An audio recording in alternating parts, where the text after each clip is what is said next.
मला किती दिसायला नीतिमान याच्याकडे लक्ष द्या. आपण किती धार्मिकपणा दाखवतो. मी रोज वचन वाचतो देवा, मी रोज गाणे म्हणतो देवा, मी स्तुती आराधना करतो देवा. काय फायदा आहे? परमेश्वरकडे किती गेले. आपली स्तुती आराधना, आपण जे वाचलेलं वचन आहे त्या वचन, आपण गाणे जर म्हणले, स्तुती आराधना जर केली तर स्वर्गामध्ये आनंद केला पाहिजे त्या वचनाचा, असं आपल्या अंत करण्यात आलं पाहिजे. आपण किती मोठ्यानं म्हणलं, किती नाचून म्हणलं ना, ते अर्ध्यापर्यंतच जाते, वरी जातच नाही. जोपर्यंत अंत करण्यात डायरेक्ट दरवाजा खोलून जाते अंत करण्याचा. प्रभू म्हणते, वा मुली करू काय स्तुती आराधना करायला. तेव्हा देवदूत प्रभूसमोर आपलं ऐकून स्तुती करतात. तेव्हा तुझ्या नावाचं बघ अंतकरणातून मी अपेक्षा आवाज यायला, अंतकरणाचा आवाज जाते हो देवाला. बहिरे माणसाला जसं मशीन लावल्यावर आवाज जाते, तसं ते अंतकरण म्हणजे एक मशीन आहे. की फक्त अंतकरणातून आलं तरच देव पाहिजे. तसा देव इथल्या इथं हवेमध्ये लटकते, आवरे लड्डू जावरे लड्डू. म्हणून संकटाच्या वेळेस प्रभू आपल्याला खूप काही शिकून जातो. संकटाच्या वेळेस प्रभू आपल्याला खूप काही गोष्टी शिकवतो. भजन संहिता 34:19 मध्ये काय म्हणले की नीतिमानाला फार कष्ट होतात, तरी परमेश्वर त्या सर्वातून त्याला सोडवतो.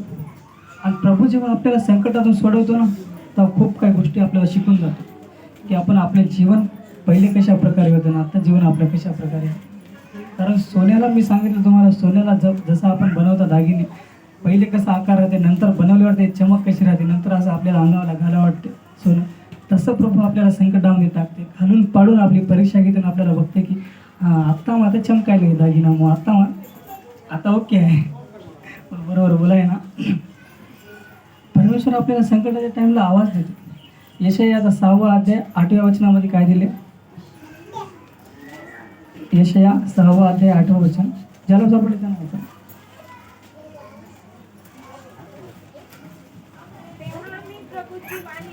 तेव्हा मी प्रभूची वाणी ऐकली, ती अशी, कोणाला पाठवू, आमच्यासाठी कोण जाईल.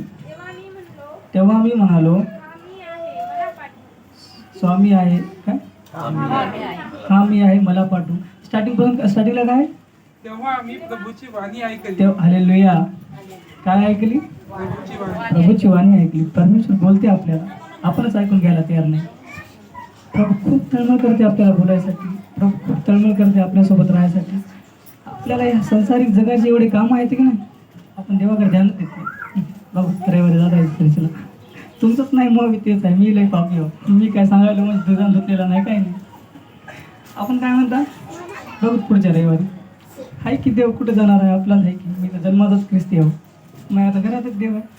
अरे देव तुझ्या घरात आहे, ते अंतकरणात आहे काय, बघ की तू पहिले तपासून. देव तू घर घेऊन जाणार नाही, देव तुला घेऊन जाणार आहे. एकदा आपलं अंतकरण तपासा, ते आपल्या अंतकरणात देव आहे का. परमेश्वर आवाज देतो, आणि परमेश्वर नुसता आवाज देत नाही, तर परमेश्वर आपल्याला शिकवून जातो. योहानचा 16वा अध्याय 8व्या वचनामध्ये काय सांगते?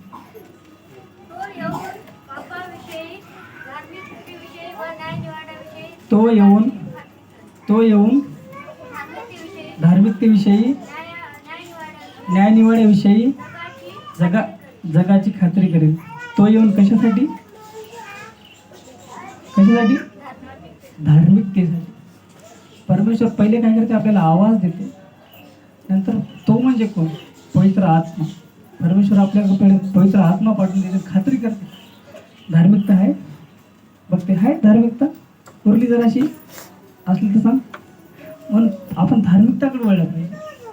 आपण ज्या गोष्टी करता रोजच्या जीवनातून, आपण गाणं म्हणता, मेरे जीवन में यीशु तेरा नाम जलाल पाता रहे, मेरा उठना बैठना और चलना तुझे भाता रहे. पाहिलं प्रभूला. आपण उठतानी झाली का स्तुती? चलतानी झाली? बसतानी झाली? नाही हो, झाली नाही. आपण दुसऱ्या कामासाठी बसता, आपण प्रभूच्या कामासाठी बसत नाही. आपण बसतानी परमेश्वराची स्तुती झाली पाहिजे. आपण उठलं तर देवाची स्तुती झाली पाहिजे. आपण चाललं तर देवाची स्तुती झाली पाहिजे. ते सामर्थ्य प्रभूला पाहिजे, ती आत्मा प्रभूला पाहिजे. आपण संसारिक जगाकडे किती लक्ष लावलं काही फायदा नाही, जोपर्यंत प्रभूची आत्मिकता आपल्यामध्ये नाही. ख्रिस्ती म्हणजे कोण? जोपर्यंत आपल्या वागण्यातून, आपल्या बोलण्यातून, आपल्या चलण्यातून, आपल्या बसण्यातून, आपल्या उठण्यातून जोपर्यंत प्रभूला दिसून येत, संसारिक लोकांना दिसून येत नाही की नाही हे खरा ख्रिस्त आहे. आणि प्रभूला जोपर्यंत आपली अंतकरण जात नाही, तोपर्यंत आपण ख्रिस्ती नाही. तुम्ही किती घरावर पाट्या लावा, किती घरावर कृस लावा, चांदण्या लावा, लाईटा लावा, घरात क्रिसमस ट्री लावा, काही फायदा नाही. सगळं पृथ्वी बुडाल्या नाही इथंच जळून जाणार आहे. शरीरही जळून जाणार आहे. शरीर कुठे येणार आहे? सगळं प्रभू फक्त आत्मा घेऊन जाणार आहे आपली. त्या आत्म्याला नीट ठेवा. प्रभू काय म्हणजे तुमचं शरीर हे माझं मंदिर आहे, म्हणून आपल्या शरीराला सुद्धा नीट ठेवा आणि आत्म्याला सुद्धा नीट ठेवा. आपली आत्म्याला नीट कसं ठेवायचं? खोटं बोललं नाही पाहिजे, व्यभिचार केला नाही पाहिजे, लबाडी केली नाही पाहिजे, चोरी केली नाही पाहिजे. ते तर कुठेही सांगतात, तू काय मोठं सांगायला. पण ही गोष्ट खरी आहे. प्रभू हेच चाचपण बघतो. तुम्हाला किती दान दिलास हे बघत नाही प्रभू. कारण प्रभूला आपण दान द्यायचो की आपण तेवढे हा का उभारी, त्याला आपल्याला देणारा आणि आपल्या जरा चिल्लर चालरनं त्याला काय होणार आहे. तू मन किती द्यायलास मला प्युअर ते बघायला प्रभू. पैसा बघणं गेलाय. अरे तू जन्माच्या पहिलेच मी सगळं बनवून ठेवलं, तू काय मला देतोस म्हणते देव आपल्याला. तू मन किती द्यायलास मी पाठवले, मी तुला ते मन पाठवले, तू मन किती निर्मळ ठेवलास ते बघायला देव. ठेवले आपण मन निर्मळ. घरी गेल्यानं आपण प्रत्येकानं आपापल्या स्वतःला एक प्रश्न विचारला, देवा मी इतके दिवस झाले चर्चमध्ये यायला, देवा खरंच मी बी विचारतो.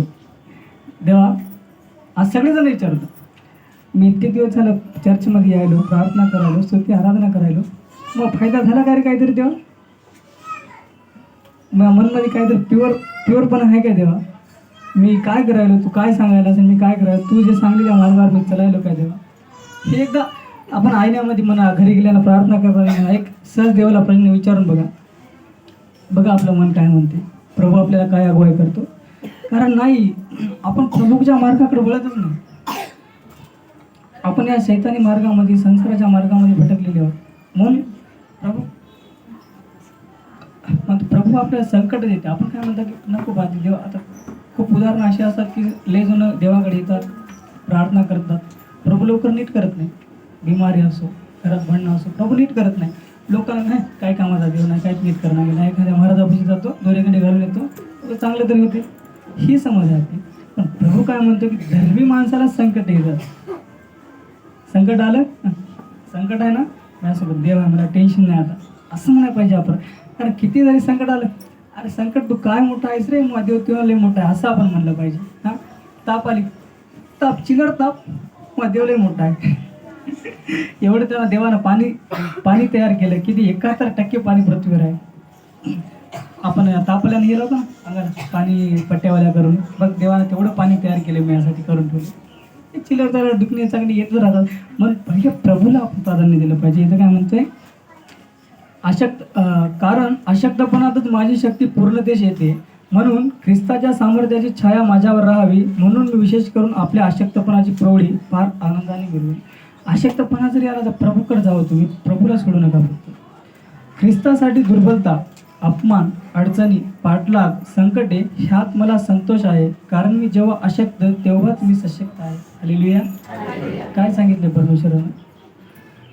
जेव्हा आपण अशक्त तेव्हाच आपण ताकद आहे. कारण कोणती आपल्या शरीरामध्ये ताकद आहे की नाही हे बघायसाठी आपल्याला काय करावं लागतं? कोणतरी अंग मेहनतीचं काम करावं लागतं. तेव्हा आपल्याला कळते की हा माझ्यात एवढी ताकद आहे. संध्याकाळचं पोतं उचलायचे, आपण उचल 50 किलोचं पोतं, कोणाला 50चं आवडते, कोणाला 30चं आवडते, कोणाला 10चं आवडते. ते जोपर्यंत आपण उचलून बघणार नाही तोपर्यंत आपल्याला समजते काय की मला पोतं आवडते की नाही. आता तिथं 50 किलोचं पोतं ठेवलं, मी म्हणाले मला आवडते, उचलाय गेलं नाही, काही उचलच नाही आले.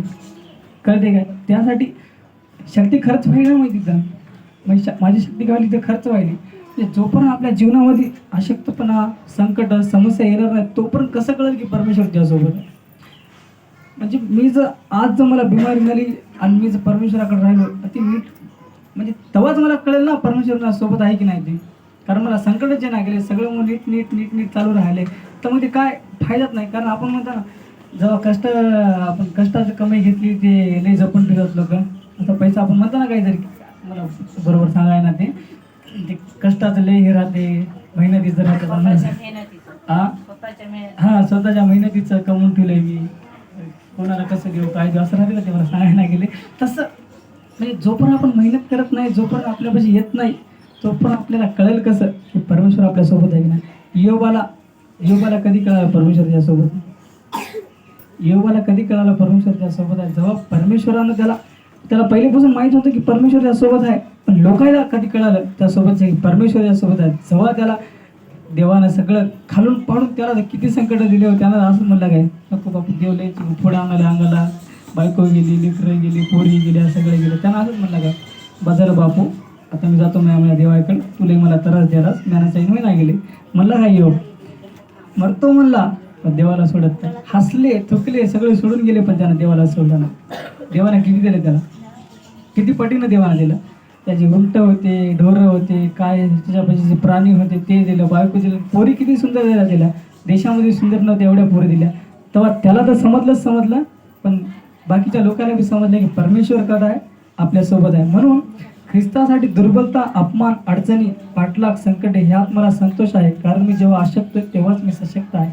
हो द्यावं ख्रिस्तासाठी अपमान. कुठं आपण वचन सांगायला आपली कुठं पण हे काय इश्यू. आता एक नवीन ट्रेंड झाला आहे की 2 किलो तांदळासाठी धर्म बदलायले, तर ख्रिश्चन लोक धर्म बदलायले. तर देव धर्म बदलत नाही हो आपला, देव फक्त आपलं मन बदलतं. आपलं पापी मन आहे, काळं मन आहे, खराब झालेलं करपून गेलेलं मन आहे, ते मन देव निर्मळ करतं. हालेलुया. आपलं बाहेरचं बघत नाही देव. धर्माचं काहीच गिनती नाही देवाला. धर्माचं माणसानं काढले, तर देवानं कोणते धर्म काढले, स्त्री आणि पुरुष दोनच धर्म आहेत देवाचे. संसारिक गोष्टी, हे धर्म, हे सगळ्या गोष्टी, हे सगळं एक मनुष्यानं तयारी केलेलं आहे. याकोबापासून ते चालू झालेलं आहे, ही जात ती जात, ही जात ती जात, म्हणून आज ते ट्रेंड झालं. आपण त्यासाठी प्रार्थना केली पाहिजे, देवा तुझ्या लेकराला आज किती पंजाबमध्ये म्हणा, मागं प्रकरण झालं काल परवा किनवटला, प्रार्थना सभा उतरून लावली.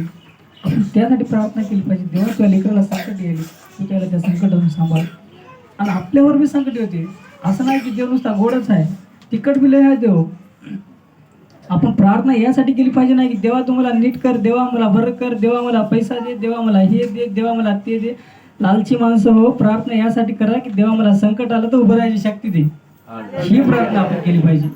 नुसतं दे दे दे दे दे हे काहीच नाही, नको संकट काय व्हायला काय, दे दे सगळं दे. आणि देवानं म्हणलं आता तू काय तर दे म्हणलं ना, नाही आपल्याशी काय देवा मी काय देऊ शकतो तुला, सगळं दिलं असतं असं आपण म्हणता. परमेश्वराला म्हणलं पाहिजे देवा मला संकट आलं तर तू उभं टाकण्याची ताकद दे. मला मारलं काय, मला जाळू दे, कापू दे, पण शेवट मोर्जेपर्यंत देवा फक्त तुझंच नाव घेऊ दे. मी त्याला भिवून, शैतानी शक्तीला भिवून, माणसाला भिवून देवा मी तुला नाकारू नये. कारण प्रभूच्या शिष्यानं, सोबत राहणाऱ्या शिष्यानं नाकारलं होतं, तर आपण किती दूर आहे प्रभूपासून. 2000 वर्ष झाली आपण एवढे दूर आहे प्रभूपासून. म्हणून ती आपण प्रार्थना केली पाहिजे की देवा मला तू संकटामध्ये कसं उभं राहतोस, मी तुझ्या संकटामध्ये दुश्मनापुढे जाऊन तुझा सुसमाचार कसा सांगू, ही आपण प्रार्थना केली पाहिजे. कारण शेवटचे दिवस जवळ आले आणि शेवटच्या दिवसामध्ये मस्की लोकांचा, ख्रिस्ती लोकांचा खूप सताव होणार आहे.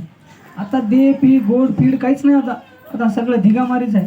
बघायला तुम्ही कुठं बी चर्चला हमले व्हायले, तर चर्च फोडायले, तर येशूच्या लोकांना मारायले, जळायलेत. म्हणून आता गोडच्या नादी लागूच नका की मला हे दे ते दे. देवा मग काहीच नव्हतं इथं आलो तेव्हा, हे सगळं तू दिलंस. जाताना मी काहीच घेऊन देणार नाही. फक्त जाता मी कोणाला सुवार्थ सांगलो, माझ्यामुळे एकाचं तरी मन परिवर्तन झाले काय, मी देवा तुझ्या सन्निधानीमध्ये एकाला तरी आणलो का. आपण एक घरी जो विचार कराय की मी किती वर्षापासून चर्चेला जातो. आज मला 50 वर्ष झाली, 40 वर्ष झाली, 10 वर्ष झाली, 15 वर्ष झाली. माझ्यामुळे किती आत्मी आज परमेश्वराकडे आलाय का एक तरी आत्मा. ते काम करावं तुम्ही. कारण पापापासून नरकाच्या अग्नीमध्ये जळण्यापेक्षा प्रभूच्या सन्निधानीमध्ये अनंतकाळ जीवन प्राप्त आपण किती लोकांना करून दिलं हे बघ. म्हणून आज प्रभूनं मला हे विचार करा तुम्ही, आणि प्रभूनं आज मला इथं एवढं चांगलं बोलायची संधी दिली, म्हणून मी देवाला धन्यवाद देतो. आणि माणसाचा धन्यवाद करू नका कधीच. आता मी मला वचन सांगलं, आता मला लय जण म्हणतात ते आभार आभार आभार आभार, हे म्हणू नका, मला पापड टाकू नका वगैरे. देवाचा धन्यवाद द्या. यानं वचन सांगला देवाला धन्यवाद, यानं गाणं म्हणला तरी देवालाच धन्यवाद द्या. माणसाला मोठेपणा देऊ नका. माणूस आहे ते मरणार आहे एका दिवशी. देवाला धन्यवाद द्या. माणसाला सत्कार करून, माणसाचा हे करून काय फायदा नाही. जे द्यायचे ते सगळं देवाला आपल्याकडून किती चले ते बघा. माणसाला काय चले बघू नका. ते मरणार आहे, आपणही मरणार आहे. पोलीस संघ काहीच घेऊन जाणार नाही. अंगावरचे कपडे संघ येणार, काहीच संघ येणार. इथं ते शरीर जळालं ते बी इथंच जळून जाते राखत. उद्या सकाळी पाण्यात नेऊन टाकतात पुरलेले, आधी तर मग लागून जातात. मग देवाला आपल्याकडून किती चालेल ते बघा. माणसाला मोठेपणा देऊ नका, देवाला मोठेपणा, कारण तेच आपल्याला आनंद काळचं जीवन देणार आहे. प्रार्थना करतो, एक मिनिट डोळे बंद करू आपण. परिशुद्ध वेन मातांडरे परलोक मंदिर महादेवा येसया प्रभू, मला इथं प्रार्थनासाठी तू वचन सांगण्यासाठी देवा तुम्हाला उभं केलंस देवा, म्हणून मी तुला धन्यवाद देतो माझ्या राज्यात. आज मी जे काही वचन सांगितले प्रभू, त्या वचनामार्फत देवा एकाचा तरी आत्मा परिवर्तन होते देवा, एकानं तरी त्या वचनाला प्रभू मरण करू दे म्हणून प्रार्थना करतो माझ्या परमेश्वरा. मी जे काही सांगितलं देवा प्रभू, हे सगळं माझ्या मुखातून तू बोलून घेतलास देवा, म्हणून मी तुला धन्यवाद देतो प्रभू. मी जेवढी प्रॅक्टिस करून आलो, मी काहीच प्रॅक्टिस केली नाही देवा. मला माहिती होतं, मला विश्वास होता प्रभू की तू माझ्या मुखातून बोलून घेणार आहे. कारण मी कार्य माझं करणं गेलो, कार्य मी पर्सनल करणं गेलो, कार्य देवाचं करायला मी, मला फिकर नाही, कारण मला माहिती होतं देवा की तू मला लज्जित फजित होऊ देणार नाहीस देवा. म्हणून मी तुला धन्यवाद देतो प्रभू. आणि मलाच नाही तर आमचे जेवढं आम्ही यूथमध्ये प्रभू, आमच्या गाणे म्हणणारे प्रभू, सूत्रसंचालन करणारे, शास्त्रपाठ वाचणारे, वचन वाचणारे सगळे प्रभू आम्ही त्या स्तुती आराधनासाठी करायलो प्रभू, आणि फक्त तुझ्यासाठी करायलो देवा. आम्हाला माहिती आहे की तू आम्हाला लज्जित फजित कुठं होऊ देणार नाहीस. आमच्या प्रॅक्टिस आमचं काय असेल प्रभू सगळं हणून पाड देवा. तुला जे आमच्याकडून करून घ्यायचे प्रभू ते तू करून घे म्हणून प्रार्थना करतो. आजच्या शास्त्रासाठी प्रभू मी प्रार्थना करतो, माझ्या मुखातून वधून घेतलास प्रभू. ऐकणाऱ्याच्या प्रत्येकाच्या कानाला तू स्पर्श करून ऐकू घातलास प्रभू, त्यांच्या अंतःकरणामध्ये वचन टाकलास प्रभू, म्हणून मी तुला धन्यवाद देतो. सगळेजण घरी जाऊन विचार करतो प्रभू, त्या वचनानुसार चलू दे म्हणून प्रार्थना करतो प्रभू. आणि इथून पुढचा वेळ प्रभू तू चलव म्हणून प्रार्थना करतो. येशूच्या नावात छोटीशी प्रार्थना ऐक आणि ग्रहण कर. आमेन.